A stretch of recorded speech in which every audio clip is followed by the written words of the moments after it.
ओली केपी ओली ओली को परिवारलाई मारेर खाने पनि त्यही ओली रे। त्यही त नि। अनि धर्मप्रसाद के भन्ने भनेर म त त्यस्तो धेरै राजनीतिको विज्ञ पनि होइन, म पनि बुझ्दिन।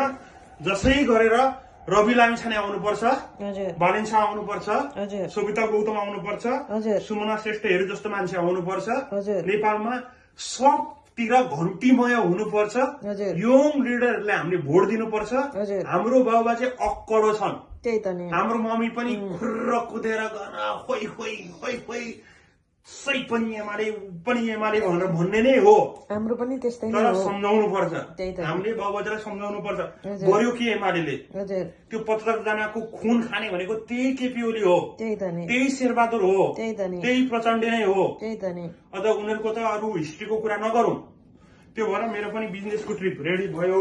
त्यति भएपछि म पनि टाढा भोलि आफ्नो परिवारहरू छोडेर जानुपर्छ। विदेश आएर पनि, विदेशबाट पनि, फेरि सँगै बसेको ठाउँबाट पनि छुटाउनुपर्छ। यो सबैको दोष भनेको त्यही कपुतो अपुतो ओली, त्यही कपुतो अपुतो प्रचण्डे, त्यही कपुतो अपुतो भन्ने त्यो शेरबहादुर देवा, त्यो तोते, यतिको हो।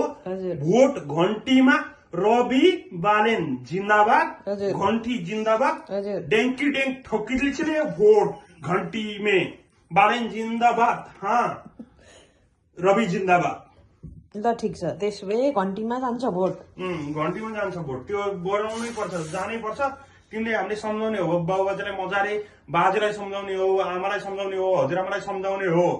अब चेन्ज छ यो देशमा। त्यही त नि। नाति नातिलाई देख्न मन छैन होइन, छोरालाई देख्न मन छैन। त्यति गरेर मेरो पनि रेडी भयो। त्यही अनुसारले कुरा फाइनल गरौँ। बालेन जिन्दाबाद, जय देश, जय नरेश भनेर भन्दै म चाहिँ ओभर हुन चाहे। ओके।